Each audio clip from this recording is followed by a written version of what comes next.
जय हिंद and welcome to fifth lecture of science series in 30 days CAPF crash course के इस lecture में हम दो टॉपिक कवर करेंगे, waves and sound waves, very important for exam view point.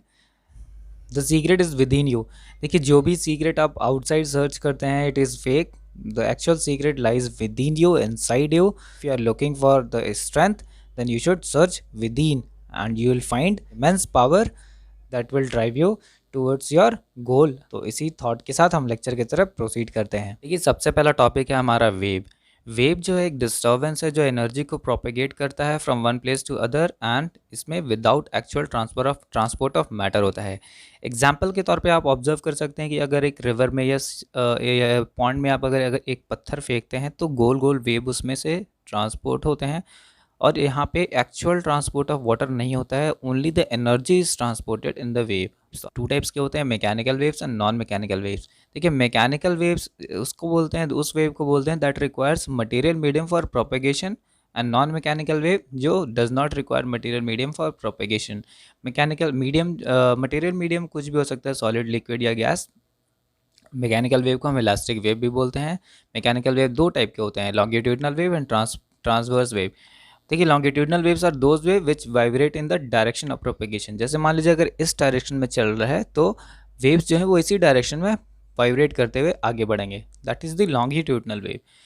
Waves on spring and sound waves are example of longitudinal wave. Example आप याद रखेंगे, very important for exam view point.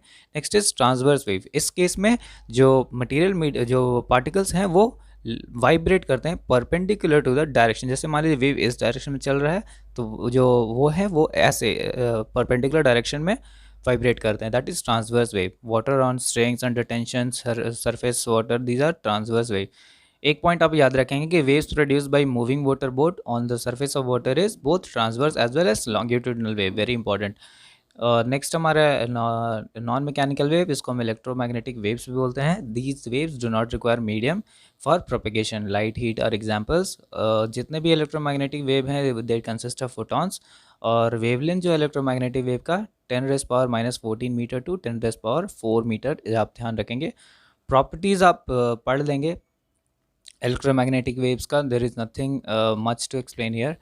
Next is electromagnetic waves and discoverer जो थे आप वो भी पढ़ लो, जैसे एक्सरेज को डिस्कवर करने वाले रॉन्गटन साइंटिस्ट हैं, तो आप इसको पढ़ लेंगे अच्छे से। वीडियो सारे एक्सेस कर सकते हैं आप मेरे टेलीग्राम चैनल से, उसका लिंक डिस्क्रिप्शन में दे रखा है।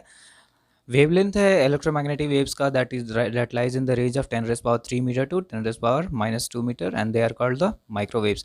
देखिए, इसका क्या मतलब है। माइक्रोवेव जो है वो इलेक्ट्रोमैग्नेटिक वेव का ही पार्ट है। इलेक्ट्रोमैग्नेटिक वेव्स का बहुत ही सारा लेंथ, बहुत ही ज़्यादा रेंज है, दैट इज़ हमने यहाँ पे देखा था, they are in the range of 10⁻⁻14 metre to 10⁻⁴ metre. This is the range of electromagnetic waves. और इस रेंज में से जो 10⁻³ मीटर टू 10⁻² मीटर रेंज के जो इलेक्ट्रोमैग्नेटिक वेव्स होते हैं उनको हम माइक्रोवेव्स बोलते हैं। This is very important point, आप इसको ध्यान रखेंगे। Next is velocity of wave.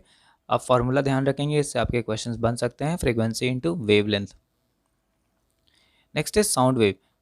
देखिए, साउंड वेव जो है वो लॉन्गिट्यूडनल और मैकेनिकल वेव है। मैकेनिकल वेव इसलिए बोल रहे हैं क्योंकि it requires medium material for transportation. Audible sound waves होते हैं, उसकी फ्रीक्वेंसी रेंज आप याद रखेंगे 20 hertz to 20,000 hertz and they are sensitive to ears, that is why हम उसको ऑडिबल बोलते हैं। इंफ्रासोनिक लेस देन 20 हर्ट्ज हम उनको इंफ्रासोनिक वेव्स बोलते हैं। अल्ट्रासोनिक जो ग्रेटर देन 20,000 हर्ट्ज है उनको हम अल्ट्रासोनिक बोलते हैं। एक पॉइंट आप याद रखेंगे कि bat not only detect but also produce ultrasonics, we human ears can not detect ultrasonic waves. देखिए, एप्लीकेशन बहुत आता है यूपीएससी में क्वेश्चन, अल्ट्रासोनिक वेव का क्या एप्लीकेशन है, तो सेंडिंग सिग्नल्स, फिर depth of the sea measure करने के लिए, क्लोथ क्लीन करने के लिए अल्ट्रासोनोग्राफी में, स्टेरिलाइजेशन लिक्विड में, तो आप इसको अच्छे से पढ़ लेंगे पीडीएफ को। Speed of sound. देखिए, स्पीड ऑफ साउंड जो है it is different in different mediums. Maximum solid में होता है, मिनिमम गैस में होता है, वेरी इंपॉर्टेंट पॉइंट आप ध्यान रखेंगे। When sound enters from one medium to another, its speed and wavelength changes but frequency remains unchanged. ये बहुत इंपॉर्टेंट पॉइंट है, यूपीएससी कई बार इस पॉइंट से गेमक करता है, एकदम ध्यान रखेंगे कि speed and wavelength changes when sound enters from one medium to another medium but frequency remains unchange. देखिए ये फ्रीक्वेंसी रिमेन्स अनचेंज, ये क्वेश्चन मेरे 2019 में भी आया था। देखिए नेक्स्ट पॉइंट आप याद रखेंगे कि velocity of material, velocity of sound in element, वो इन्वर्सली प्रोपोर्शनल होता है अंडर रूट डेंसिटी। देखिए ये आप मत देखिए, सबसे ऊपर में जो दे रखा है velocity, that is inversely proportional to under root of density. तो इस पॉइंट को आप ध्यान रखेंगे, इसमें क्वेश्चंस बनते हैं। तो अगर हम कंपेयर करें एग्जांपल के तौर पे, तो ऑक्सीजन और हाइड्रोजन में ऑक्सीजन की डेंसिटी है वो 16 टाइम्स ऑफ हाइड्रोजन है।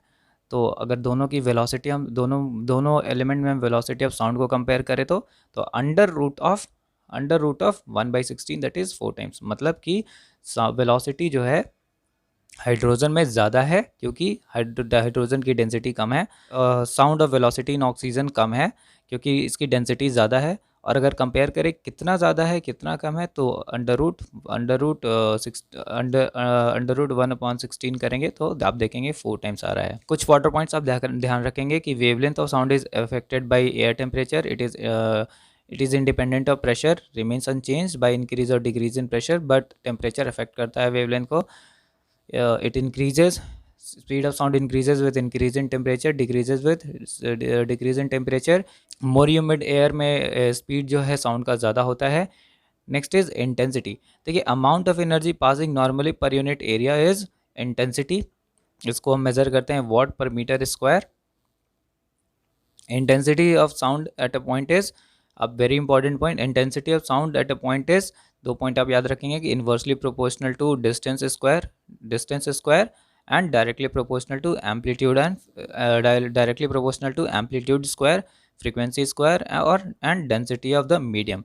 देखिए यहाँ पे देखिए इंटेंसिटी ऑफ जो साउंड है आप inversely proportional to distance square है and directly proportional to amplitude या फ्रीक्वेंसी या डेंसिटी स्क्वायर है। तो इस इक्वेशन से आपको कई बार डायरेक्ट आपसे ये एप्लीकेशन नहीं पूछेगा यूपीएससी, कई बार दो साउंड के इंटेंसिटी को दे देगा और एक साउंड के एम्पलीट्यूड को दे देगा और दूसरे साउंड के एम्पलीट्यूड को निकालने की बात करेगा। तो आप ये फार्मूला लगा करके आराम से निकाल सकते हैं। Unit of loudness is bel, it is practical unit is decibel. Next is pitch. देखिए पिच जो है it is a characteristics of sound जो डिस्टिंग्विश करता है कि श्रिल और डल वॉइस के बीच में। अगर हायर फ्रिक्वेंसी होगा तो हायर पिच होगा and shriller will be the sound. Next is echo. देखिए साउंड वेव जो रिसीव होता है after being reflected from high tower और माउंटेन इज कॉल्ड इको। कुछ पॉइंट आप ध्यान रखेंगे कि मिनिमम डिस्टेंस जो है वो 17 मीटर होना चाहिए। Due to refraction sound is heard at longer distances in nights than in day. ये भी एक इंपॉर्टेंट पॉइंट आप ध्यान रखेंगे। Next is resonance. देखिए अगर किसी बॉडी को फ्रीक्वेंसी इम्पोज किया जाए पीरियोडिक फोर्स से और वो जो फ्रीक्वेंसी है वो नेचुरल फ्रीक्वेंसी से मैच हो जाए उस बॉडी का, तो जो बॉडी जो फिर एसोलेट करता है वेरी लार्ज एम्पलीट्यूड, और इस फेनोमेना को हम रेजोनेंस बोलते हैं। इसका एग्जांपल आप समझिए। एक बार क्या होता है, दिस इज़ रियल इंसिडेंट। एक बार आर्मी मार्च पास करते हुए एक ब्रिज से जा रही थी। तो मार्च पास करने में जो परेड करते हुए जा रहे थे तो वो इम्पोज पीरियोडिक फ्रीक्वेंसी जो थी उनकी, क्योंकि मार्च पास जब होता है, जब वो परेड करते हुए जाते हैं तो वो एक सिंक्रोनाइज वे में करते हैं। तो उनका जो ऑसिलेशन का पीरियोडिक फ्रीक्वेंसी था that matched with the natural frequency of the bridge. What happened next was very shocking. आप इसको गूगल में सर्च करके देखेंगे, आपको बहुत अच्छा लगेगा देख करके। The moment it matched with the natural frequency of the oscillation of the bridge started dancing with the very large amplitude. आप इसका यूट्यूब में एग्जाम्पल देख सकते हैं, आपको और अच्छे से क्लियर होगा कि what I am talking about the resonance. Next is interference of sound. देखिए whenever superimposition of two sound wave occurs of same frequency then modification or redistribution of energy at a point happens and this is known as the interference of sound। constructive interference क्या होता है, अगर same phase, if the sound waves are moving in the same phase means they are moving in the same direction, same phase with the same frequency, then जो interference होता है उसको हम constructive interference बोलते हैं। Similarly if the two waves that meet at a point in opposite phase then at that point intensity of sound is minimum and this is known as the destructive interference। Next is a stationary wave। देखिए, अगर दो progressive wave same type के, same amplitude, same time period, same speed, same straight line में opposite direction में superimpose कर जाएं, a new set of waves will form and that will be stationary और standing wave. Exam view point से अब बस इतना ही ध्यान रखें। Next is Doppler effect. This is very important exam view point से भी। देखिए, डॉपलर इफेक्ट आप फील कर सकते हैं कि मान लीजिए आप रेलवे स्टैंड में खड़े हैं और जब ट्रेन आती है तो साउंड करते हुए आती है, तो जैसे जैसे वो स्पीड में मोशन में वो ऑब्जेक्ट आ रहा है, ट्रेन जो है वो स्पीड में मोशन करते हुए आ रहा है, तो साउंड जो है वो आपको बहुत तेज़ी से सुनाई देगा। और जैसे ही वो आपको क्रॉस करता है तो साउंड साउंड की स्पीड जो है वो भी बहुत तेज़ से आपसे आपसे क्रॉस करती है। तो ये जो फेनोमेनन हो रहा है, जिस इफेक्ट से आपको स्पीड ऑफ साउंड, जो एक्चुअल स्पीड है, जो एक्चुअल फ्रीक्वेंसी है, उससे ज़्यादा तेज़ सुनाई दे रही है साउंड जब वो ट्रेन आपके पास में आ रही है, और अब बहुत स्पीड में वो डिसअपियर हो रही है जब आपसे ट्रेन क्रॉस करके आगे बढ़ रही है। तो ये पूरा फेनोमेनन जो है ये डॉपलर इफेक्ट है। इसको देखिए क्या होता है। Relative motion if there is relative motion between source and sound observer, इस केस में साउंड ऑब्जर्वर आप हैं और सोर्स ऑफ साउंड ट्रेन है, then the sound heard by observer is different from actual frequency, और इसको हम डॉपलर इफेक्ट बोलते हैं। जब डिस्टेंस डिक्रीज होती है तो फ्रीक्वेंसी इंक्रीज होती है, इसको आप ध्यान रखेंगे। Next is Mach number. Ratio of speed of source of sound to speed of sound in same medium under same condition of temperature and pressure is Mach number. Generally Mach number हम speed of sound in air से compare करते हैं। तो जैसे speed of sound in air जो है वो 340 metre पर सेकेंड है, तो अगर किसी ऑब्जेक्ट का 340 मीटर पर सेकेंड से ज़्यादा है तो that is supersonic.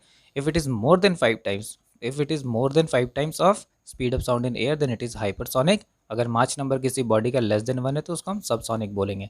Next is shock waves, very important point.